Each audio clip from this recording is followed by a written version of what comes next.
మొక్కజొన్న వరి ధాన్యం కొనుగోలు చేయాలని నిర్మల్ జిల్లా రాచపూర్ రైతులు ఆందోళన చేపట్టారు. లక్ష్మణచంద కనకాపూర్ వెళ్లే రోడ్డుపై ధర్నా రాస్తారోకోకు దిగారు. దీంతో రహదారిపై ఇరువైపులా వాహనాలు నిలిచిపోయాయి.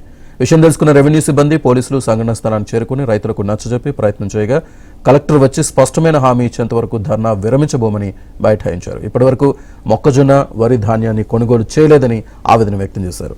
తమ గ్రామంలో వెంటనే కొనుగోలు కేంద్రం ఏర్పాటు చేసి కొనుగోలు చేపట్టాలని డిమాండ్ చేశారు.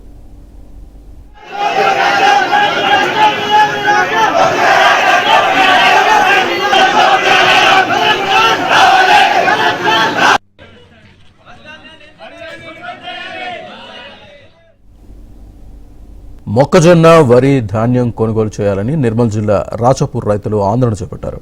లక్ష్మణచంద కనకాపూర్ వెళ్లే రోడ్డుపై ధర్నా రాస్తారోకోకు దిగారు. దీంతో రహదారిపై ఇరువైపులా వాహనాలు నిలిచిపోయాయి. విషయం తెలుసుకున్న రెవెన్యూ సిబ్బంది పోలీసులు సంఘటనా స్థలానికి చేరుకుని రైతులకు నచ్చజెప్పి ప్రయత్నం చేయగా కలెక్టర్ వచ్చి స్పష్టమైన హామీ ఇచ్చేంత వరకు ధర్నా విరమించబోమని బైఠాయించారు. ఇప్పటివరకు మొక్కజొన్న వరి ధాన్యాన్ని కొనుగోలు చేయలేదని ఆవేదన వ్యక్తం చేశారు. తమ గ్రామంలో వెంటనే కొనుగోలు కేంద్రం ఏర్పాటు చేసి కొనుగోలు చేపట్టాలని డిమాండ్ చేశారు.